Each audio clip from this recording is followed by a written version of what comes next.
You need to have phrases in your tool belt that you care and that you're listening and that you empathize with them. But let's also, you'll get to the root cause of why we're here, right? I totally hear where you're coming from. I get that this is such a problem. This is what I'm going to do for you. This is how I'm going to solve this problem for you.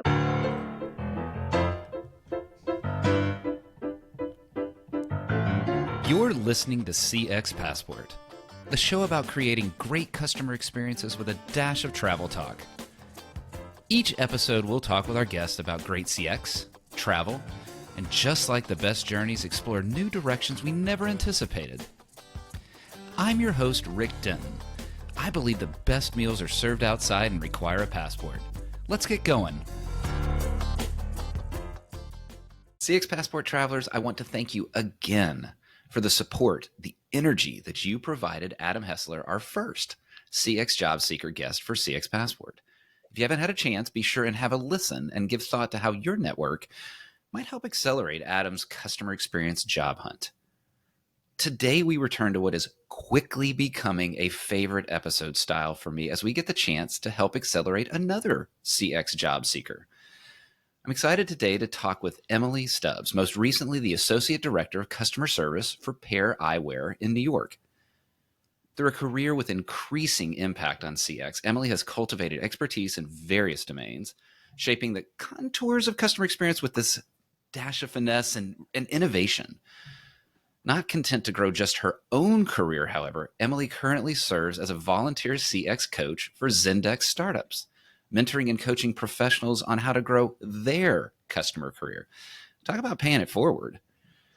During her tenure as the Associate Director of Customer Service for Pair Eyewear, Emily sculpted a customer service apparatus, steering the onboarding and management of over 130 agents in 3 countries. Through key initiatives, she propelled a staggering 62% reduction in cost per order over an 8-month period, highlighting her commitment to efficiency and excellence. CX Passport travelers, you know how important those 2 words are to me. And the vital result of tangible business results. This is real here. Emily's journey is a fascinating one with experiences at Billy, Greats, Ulta Beauty, and Applause Theater and Entertainment Services.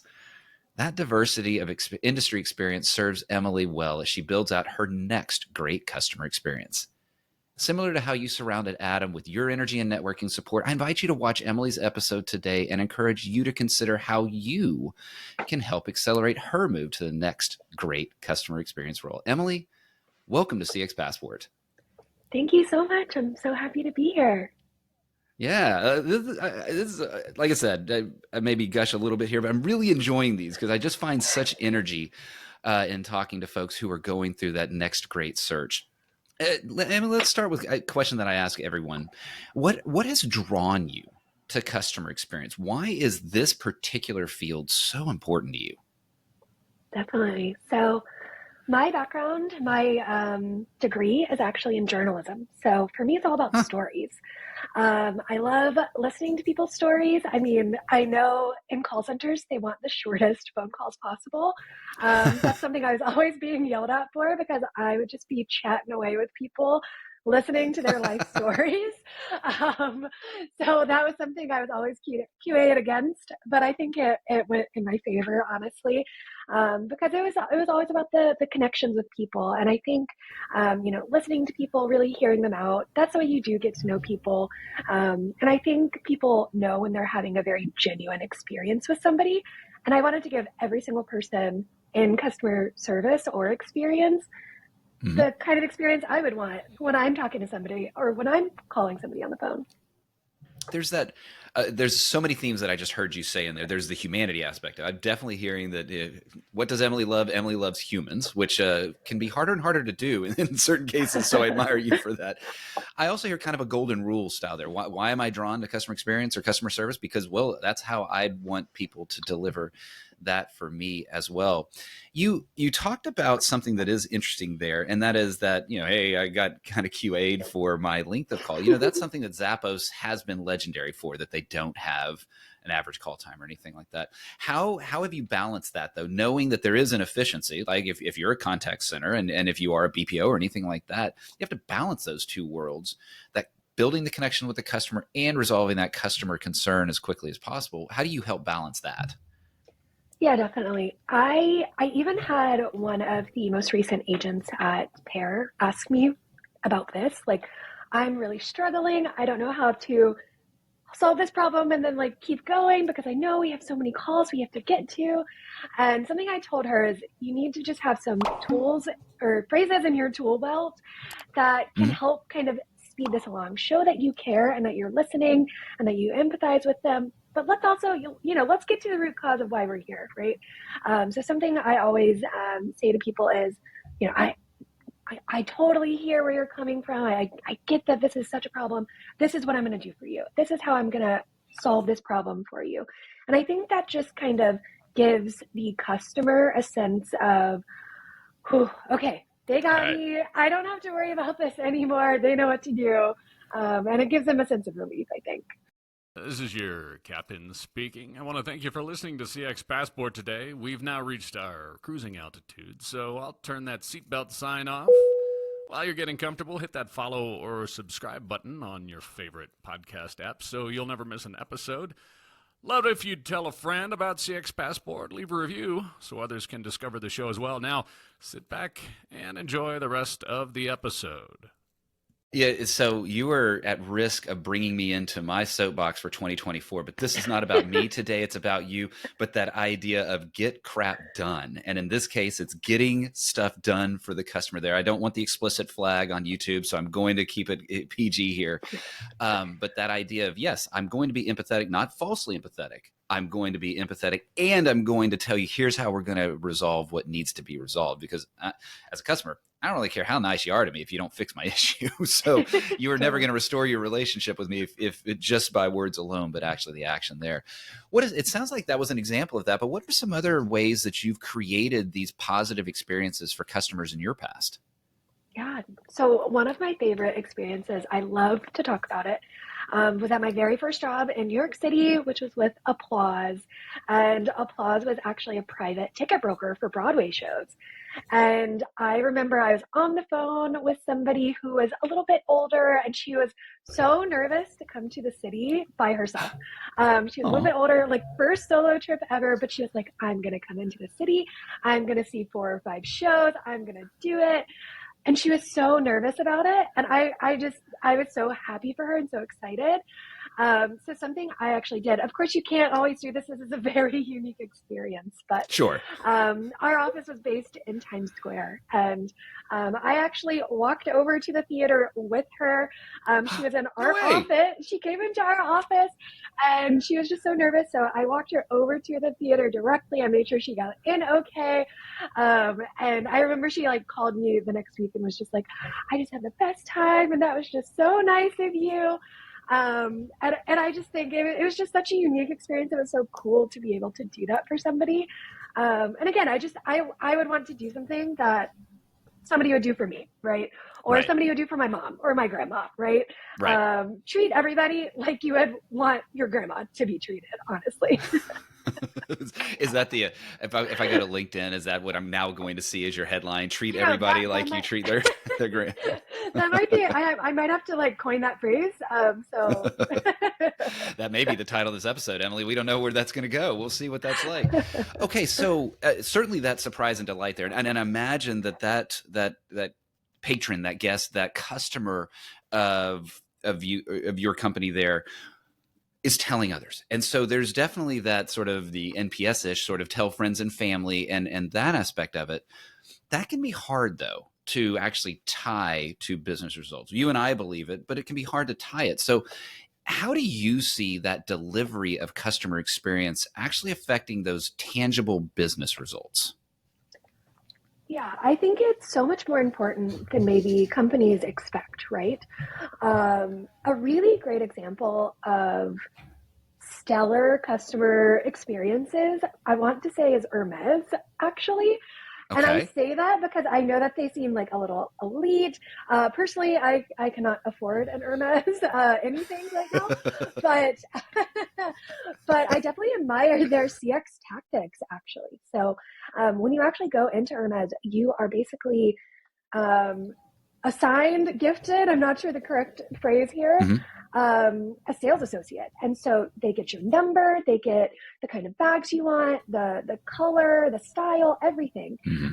And then that is who you actually interact with when you put in like a request for a bag. And so you have this really direct, personalized experience that I think just elevates it to the next level.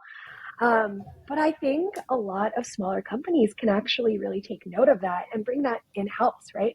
We have so many incredible routing tools that could route a positive customer experience to the same person. And then Mhm. they know they're going to have a consistent, stellar customer experience with that same rep. It's something that I've talked to at a couple of companies that I've worked at before. And, if the bandwidth is there, that's great. But again, we want to bring customers back. We want them to keep coming back to us. And if they're like, Mhm. I remember the name of the associate that I talked to at that company, it's just so much more memorable and I think special and unique. And I think it can make companies stand out. They can keep bringing those customers back and repeatedly for either glasses or shoes or handbags.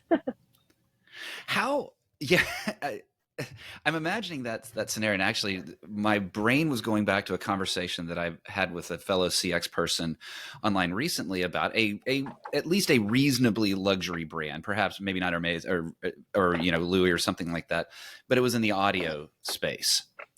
And while the product was a spectacular experience, the customer service was not a spectacular experience. And the brand has never made a promise around its customer service. It doesn't. And yet there was that idea of unintentional brand promise. So I'm thinking about a company, maybe not one that's so luxury, but one that is kind of one that a more general population would interact with. How can a company make sure that they don't offer some sort of unintentional brand promise? Because we as customers are comparing the mainline to perhaps the luxury that you're describing. So what can a company do to avoid that unintended brand promise or that unintended expectation and to deliver on what a customer is expecting?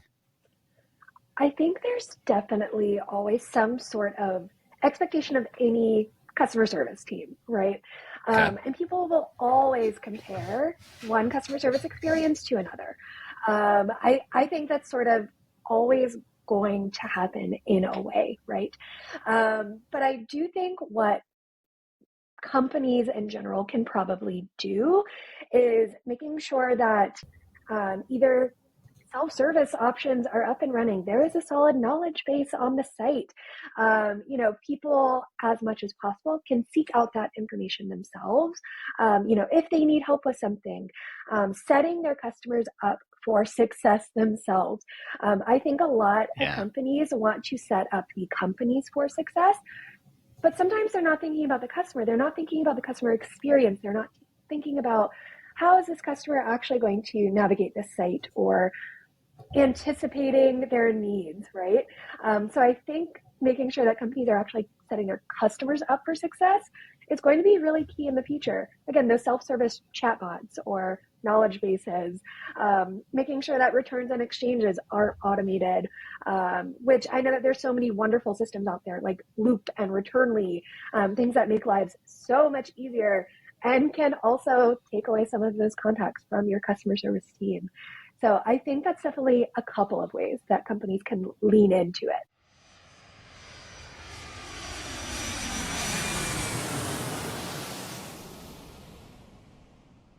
Emily, there's so much of what you said there that one, I just love and am delighted in. And a lot of it is in that vision of process and tools and execution. We talk so much about kind of the fluffy part and there is a need for that soft part of it. There is that emotional, that empathy.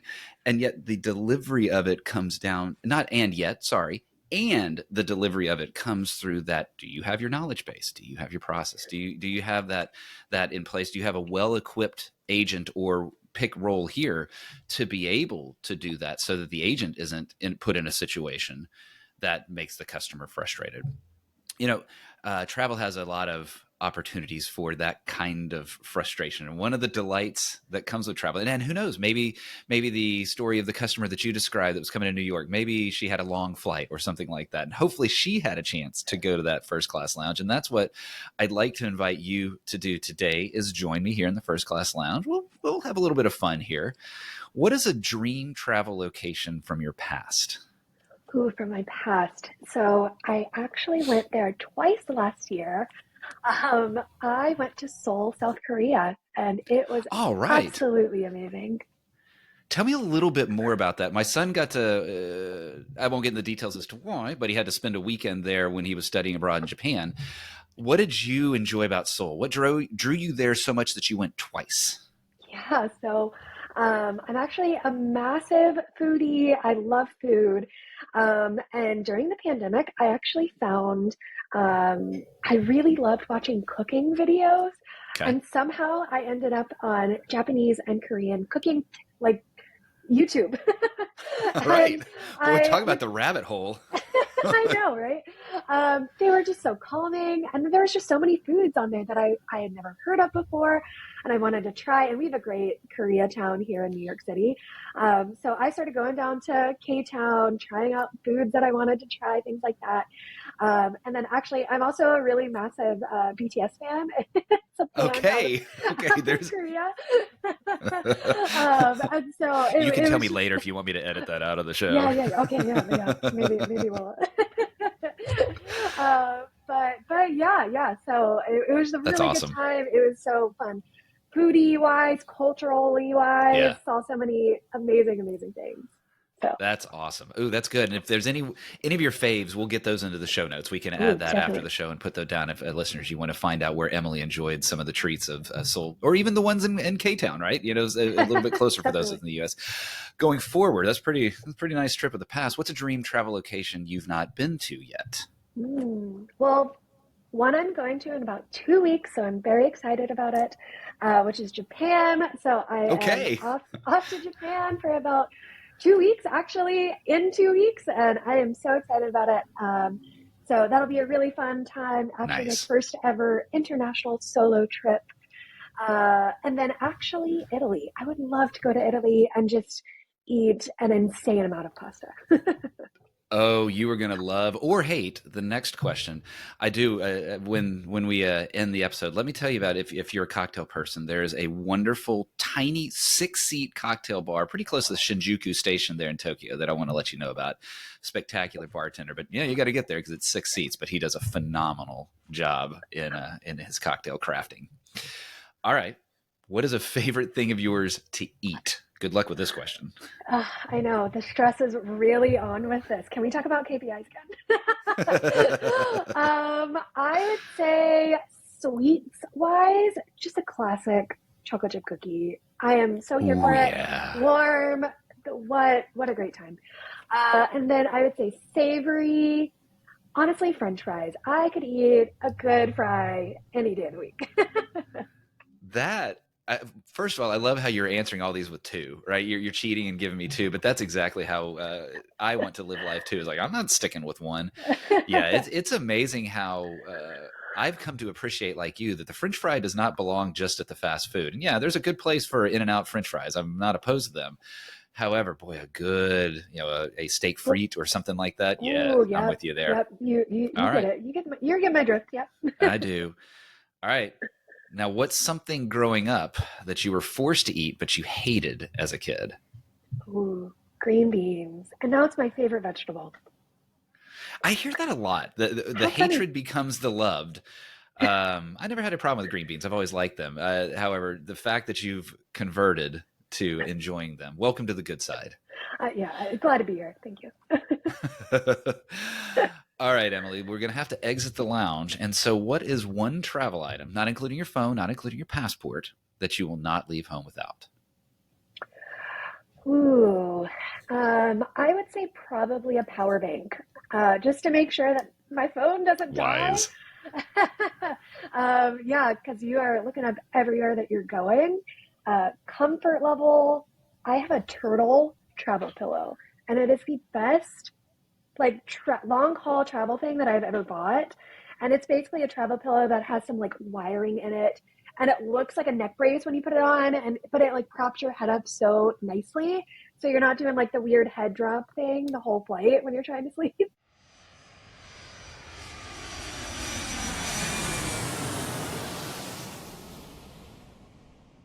Oh gosh, I'm gonna have to get that turtle pillow.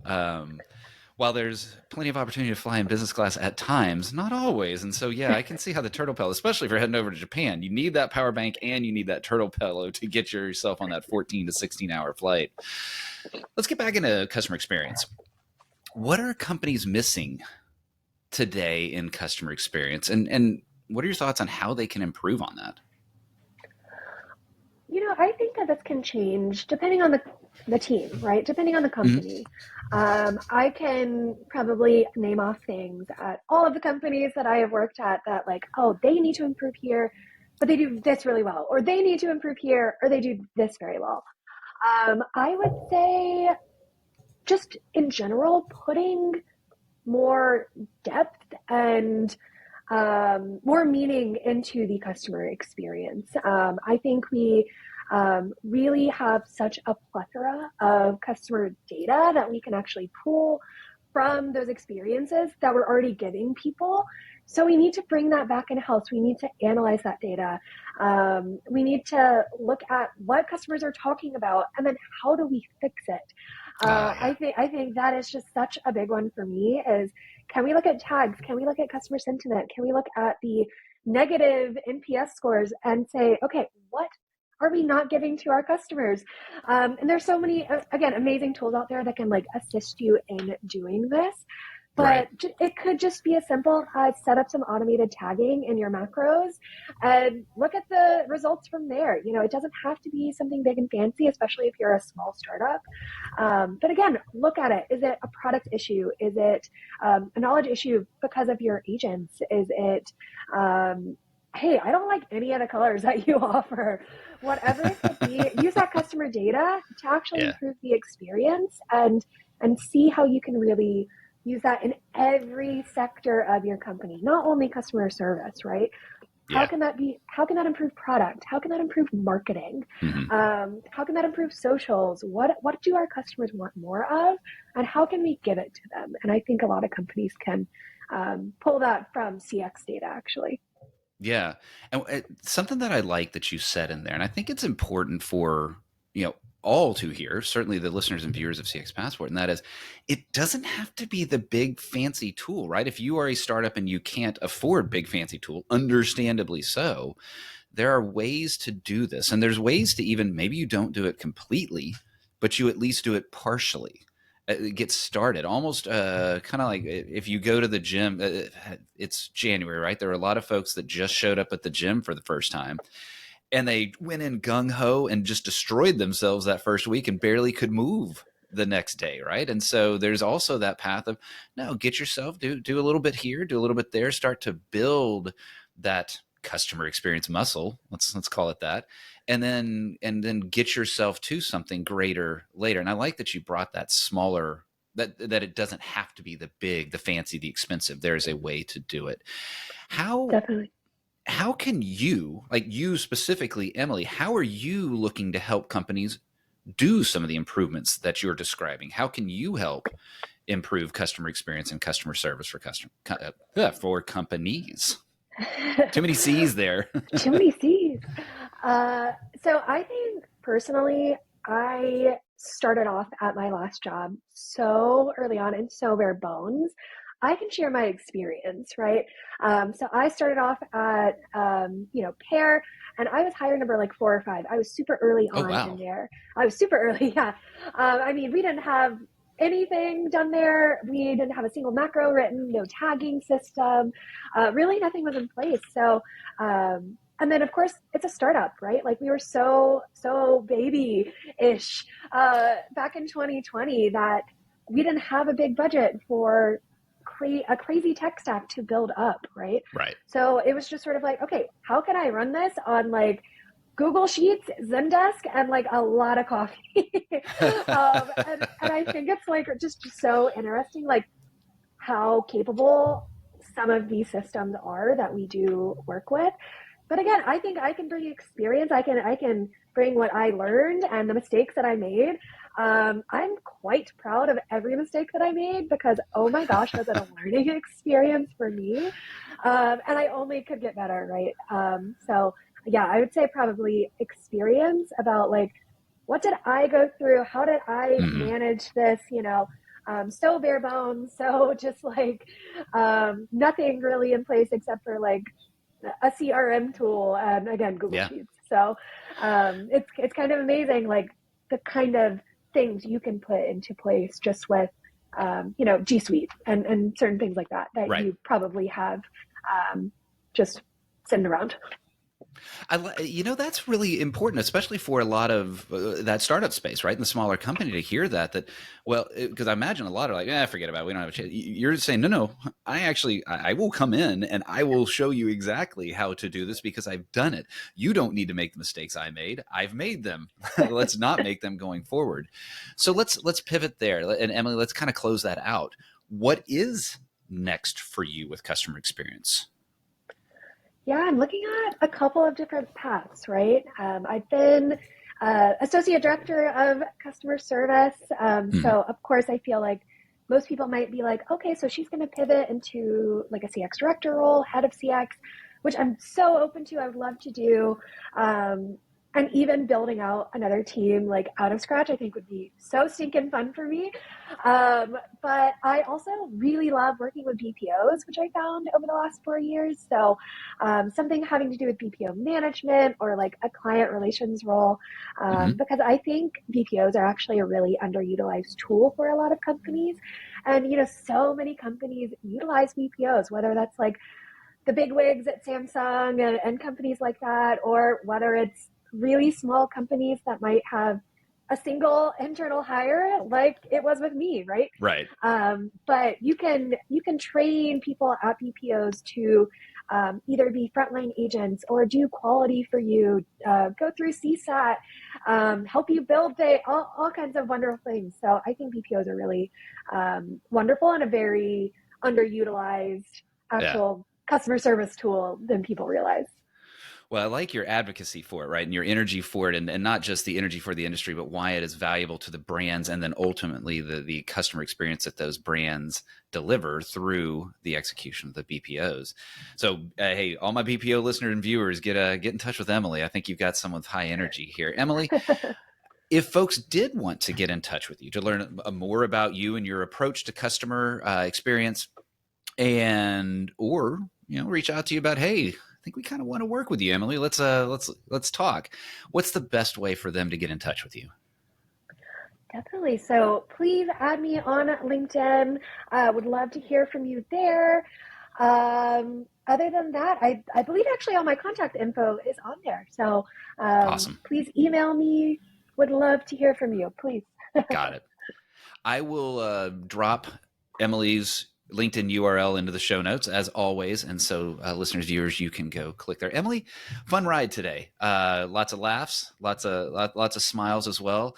I admire your desire to design an experience that we know that our grandmothers would want. And so with that in mind, I think that could be the mantra for all of us in this customer experience space is how do we do that? And then how do we do that in such a way that creates tangible business value?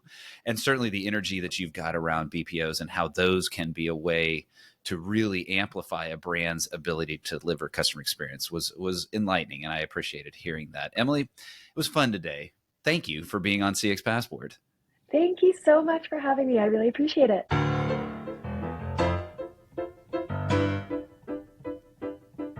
Thanks for joining us this week on CX Passport. If you like today's episode, I have 3 quick next steps for you. Click subscribe on the CX Passport YouTube channel or your favorite podcast app. Next, leave a comment below the video or a review in your favorite podcast app so others can find and enjoy CX Passport too. Then head over to cxpassport.com for show notes and resources that can help you create tangible business results by delivering great customer experience. Until next time, I'm Rick Denton, and I believe the best meals are served outside and require a passport.